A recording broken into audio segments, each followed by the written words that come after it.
Sports Illustrated swimsuit issue.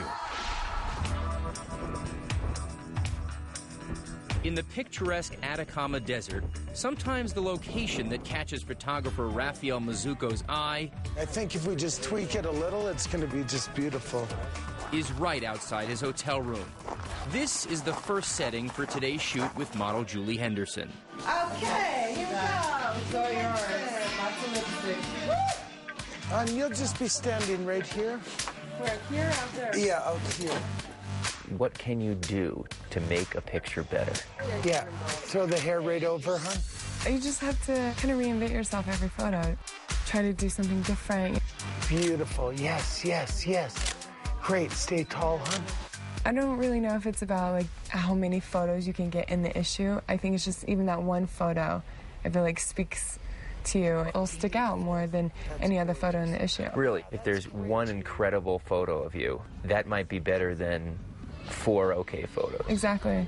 Well, it's like that one photo of Cheryl Tiegs in the white fishnet. I don't remember any other photo of her in that issue, or any photo really at all, just that one. And that was 31 years ago. Exactly. It takes just one photo to make a difference. To this day, I don't understand the particular appeal of that shot. Cheryl Tiegs may not understand why that moment cemented swimsuit's place in history, but it was the moment in time that Julie Campbell had been working towards since she became the issue's first editor. I often compare it to making a cake. Sky, water, sand, girl, swimsuit. That never changes. It's a challenge to make it look different. Before Campbell, the challenge was just to make the weekly magazine noticeable in the winter months, in the time between football and baseball. So instead of game coverage or athlete profiles, covers included dogs, even how to navigate traffic. Managing editor Andre Laguerre needed a moneymaker and asked his editors to send him memos with good ideas. Fred Smith was my editor and was the original person who wrote to Andre and said, why don't we put a beautiful girl on the cover in a resort that relates to sport? Campbell was given the assignment, shoot a model for the cover plus 5 pages inside the issue. Oh my goodness, I haven't seen this picture in years. Our first cover with Sue Peterson. When our readers saw this beautiful girl just walking down the beach, that was the start. Campbell now had to find more locations and more models.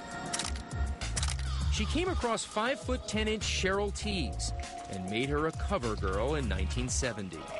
I did my own hair and makeup. I'd bring a little mirror and make sure I was okay, and that was it. That was as simple as it was. But the simplicity was about to end. The buzz surrounding the magazine and Tiegs got bigger by 1978 in Brazil with the famous fishnet shot. I always, from the very first issue, liked fishnet. There was something about it because it related to sports. And the photographer, Walter Yale, said, get the fishnet wet.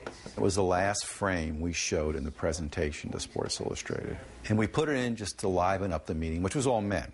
You might have thrown that one out before the presentation. Yeah, I would have. I wouldn't even have presented it. But that picture, which was probably the most mediocre picture I took, turned her life around and skyrocketed the swimsuit issue. From that moment on, the response was tremendous. Copies flew off the newsstand, 50,000 more than in other years. But as sales soared, so did letters into the Time Inc. building. What were people saying? Oh, I was going straight to hell, but all the editors loved it because they knew people were reading it, and then I felt that it was stirring the pot, and that's good. The increased attention prompted Sports Illustrated to expand further into fashion with a winter clothing feature. But swimwear, not ski wear, remained the hot seller.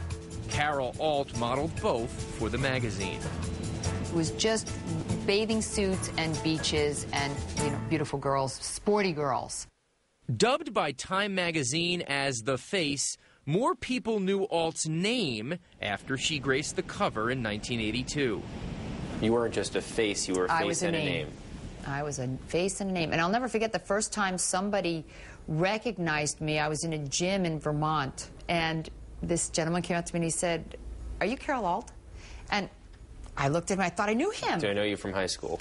Yeah, do I know you from high school, from college? I'm like, my brain is going 90 miles an hour, and I'm like, do I know you? He goes, "Why would you know me?" I'm like, "Well, how do you know me?" He goes, "Well, aren't you on the cover of Sports Illustrated?"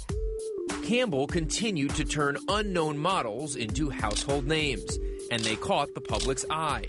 Christy Brinkley, Paulina Poroskova, Elle McPherson. Newsstand sales doubled in just 2 years, and the number of swimsuit pages inside grew from 8 to 30 by the time Kathy Ireland made her first cover. I was really surprised at how many people read Sports Illustrated. I had no idea. Ireland's 1989 cover sold a record 2.7 million copies, and Sports Illustrated put more money into expanding the issue even further. The trips became larger and more involved. Sometimes we would go to multiple locations.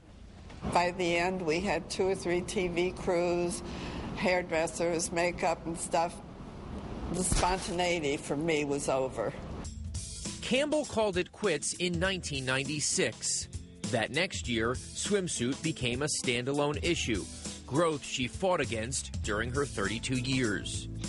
Pictures were so great. Each time they'd give me 2 pages more, 3 pages more, 10 pages more. When it got to 36, I said, I don't want any more pages. When they turn that last page, I want someone to say, "Is that all?" They're going to buy it next year.